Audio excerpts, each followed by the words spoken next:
कि भारत के बजट को देखें तो वो हमसे दिफा में कई गुना ज्यादा खर्चा कर रहा है। वो मुल्क है, अफोर्ड कर सकता है, ठीक है, उनकी इकोनॉमी बड़ी है, लेकिन इसका ये मतलब नहीं है कि आपको वहां से थ्रेट कम हो गई।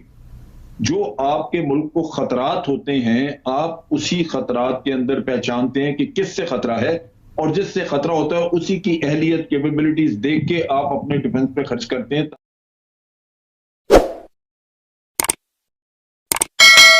दिफाई इदारों पाकिस्तान की अफवाज के बारे में एक बहुत इंप्रेशन गढ़ा गया कि जी 70 से 80%, कोई कहता है 60%, कोई कहता है आधा बजट पाकिस्तान का बेसिकली हमारी अफवाज ले जाती हैं। Fact of the matter is के अफवाज पाकिस्तान इससे पहले, पाकिस्तान तहरीक इंसाफ से पहले 18% और अब तकरीबन 16 से 17% बजट का हिस्सा बनता है, जिसके अंदर से पाक आर्मी को तकरीबन 7% जाता है और बाकी एयरफोर्स को और नेवी को बाकी हिस्सा जाता है। यहाँ इस साल बजट 2021 और 2020 के अंदर total budget, defence budget allocation 1370 billion rupees रही है और पाकिस्तान का ओवरऑल बजट रहा है 8487 बिलियन रुपीस। इसके अलावा एक और बजट भी रही है कि जी हमारा दिफाई बजट आहिस्ता आहिस्ता एक्सेलरेट ही होता गया है और एलोकेशन बढ़ती ही रही है। तो 1970 के अंदर हमारी डिफेंस बजट टोटल थी 6.5% ऑफ आवर जीडीपी। उसके बाद 2001 से 2002 के अंदर हमारी जीडीपी की 4.6% एलोकेशन रही, यानी घटी जीडीपी के एलोकेशन के कंपैरिजन में, और अब 2.8% ऑफ जीडीपी है। यानी अगर हम जीडीपी ग्रोथ से कंपेयर करें तो फिर पाकिस्तान का डिफेंस बजट जितना होना चाहिए या जितना होता था उसके कंपैरिजन में घट ही रहा है।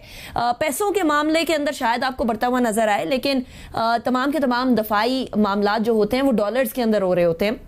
उस हिसाब से और पाकिस्तान के जीडीपी के हिसाब से ये मामला कम ही होते हुए नजर आ रहा है। जनरल अमजद शोएब साहब हमारे साथ मौजूद हैं इस चीज को डिस्कस करने के लिए। जनरल साहब, दिफाई बजट के बारे में हर बार ये खबरें गूंजने शुरू हो जाती हैं। इस बार भी कुछ जो बजट पेश हुआ तो उसके बाद मैंने देखा कि जी देखिए दिफाई बजट हमारा इतना बड़ा चंक ले जाता है पूरे बजट का, हेल्थ में होना चाहिए, एजुकेशन में होना चाहिए, हालांकि ये दोनों मामला सूबाई सतह के हैं और बजट ऑफ डिफेंस जो है वो वफाकी सतह का मामला है। जनरल साहब, ये एक नैरेटिव क्यों बिल्ड होना शुरू हो जाता है हर बजट के बाद? आप इसको किस तरह से देखते हैं? बिस्मिल्लाहिर्रहमानिर्रहीम। देखिए, ये एक कैंपेन है जो कि हमारे अपने लोगों ने और फिर बाहर से, पाकिस्तान से बाहर से दुश्मनों ने ये आर्मी के खिलाफ चलाई हुई है। इसके दो तीन पहलू हैं। एक तो बजट का कि आप बजट एग्जैजरेटेड बताते हैं और अवाम को ये एक इंप्रेशन क्रिएट करने की कोशिश की जाती है कि आपकी तो सारी आमदन आर्मी खा जाती है। अब आम आदमी के पास ना फिगर्स होते हैं, ना उसको इतनी समझ है, ना वो तजज़िया ऐसे कर सकता है, और उसको यही एक नैरेटिव जो फीड किया जाता है वो समझता है यही दुरुस्त है। राइट। जनरल साहब, वेरी क्विकली, प्रॉब्लम किधर देखते हैं आप इस बजट मेकिंग प्रोसेस के अंदर, not just this government but overall? जो मसला है वो ये है कि हमारे अपने पॉलिटिशियंस जो जिनके ऊपर बड़े बड़े करप्शन के इल्जामात हैं, और खास तौर पे मियां नवाज शरीफ जो कि हमारी जीआईटी ने जिनको पकड़ा और उन्होंने जाली कागजात सुप्रीम कोर्ट के सामने रखे, वो आर्मी के खिलाफ बहुत सारी इश्यूज चलाते रहते हैं, खास तौर पे आर्मी के सीनियर ऑफिसर्स के खिलाफ करप्शन के झूठे दावे। तो ये एक कैंपेन है जो कि आर्मी को बदनाम करने के लिए, और ये इतने मैं समझता हूं कि एक अहमकाना हरकत है, क्योंकि इससे आपको क्या मिल रहा है? आप अपने मुल्क का दिफा कमजोर कर रहे हैं। क्योंकि भारत के बजट को देखें तो वो हमसे दिफा में कई गुना ज्यादा खर्चा कर रहा है। वो मुल्क है, अफोर्ड कर सकता है, ठीक है, उनकी इकोनॉमी बड़ी है, लेकिन इसका ये मतलब नहीं है कि आपको वहां से थ्रेट कम हो गई। जो आपके मुल्क को खतरात होते हैं, आप उसी खतरात के अंदर पहचानते हैं कि किससे खतरा है, और जिससे खतरा होता है उसी की अहलियत, कैपेबिलिटीज देख के आप अपने डिफेंस पे खर्च करते हैं, ताकि हर वक्त आप अपने दिफा के लिए तैयार हों। वरना तो वक्त के साथ साथ वो आपसे इतना आगे निकल जाता है आपका दुश्मन कि आप फिर अपने दिफा के काबिल भी नहीं रहते। तो ये बेयर मिनिमम है। पिछले 3 साल पहले हम बजट का 18% दे रहे थे। आज आपने जैसे वर्किंग की, ये 16% बनता है, और 16% में से भी को 7.5% फौज के हिस्से में आएगा, बाकी दोनों सर्विसेज को, नेवी और एयरफोर्स को तकसीम होगा। Right. तो इन हालात में आवाम समझना चाहिए कि जब तक मुल्क को खतरात हैं तो आपने ये आर्मी मेंटेन करनी है। इसकी मेंटेनेंस बेयर मिनिमम आपको इतना खर्चा करना पड़ेगा।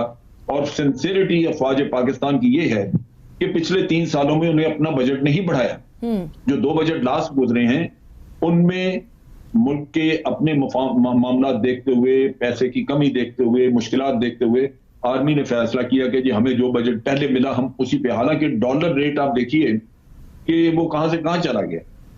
आपने बाहर से भी कुछ चीजें मंगवानी होती हैं लेकिन बजट नहीं बढ़ाया गया। तो अब ये बिल्कुल वाज़ेह है, लोगों को समझना चाहिए कि आर्मी के हिस्से सिर्फ 7% बजट उसका आता है।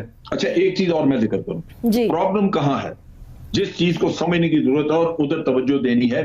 हुकूमतें धड़ाधड़ कर्जे लेके तो हमें इतना मकरूज कर गई। आज इस हुकूमत ने डेवलपमेंट बजट 900 अरब रखा है, लेकिन कर्जे की जो डेट सर्विसिंग है उसके लिए 3000 से कुछ ज्यादा है, गलबन मेरा ख्याल है 3200 ये कुछ इतना है अरब, 3200 बिलियन रुपीस आप सिर्फ डेट सर्विसिंग में रख रहे हैं। आप सोचिए अगर आप अपना कर्जा उतार बैठे हैं तो ये 3000 3500 अगर आपकी डेवलपमेंट में जाए तो आप कहां जाते हैं। लेकिन सबसे बड़ा दुख आपका जो आज है वो आपका कर्जा है, जिसकी शराइत भी है, उससे महंगाई भी होती है, अवाम की आजादी भी मारी जाती है, और साथ आप देखिए जो वापस आपसे वो सूद के साथ ले रहे हैं वो कितना ज्यादा है।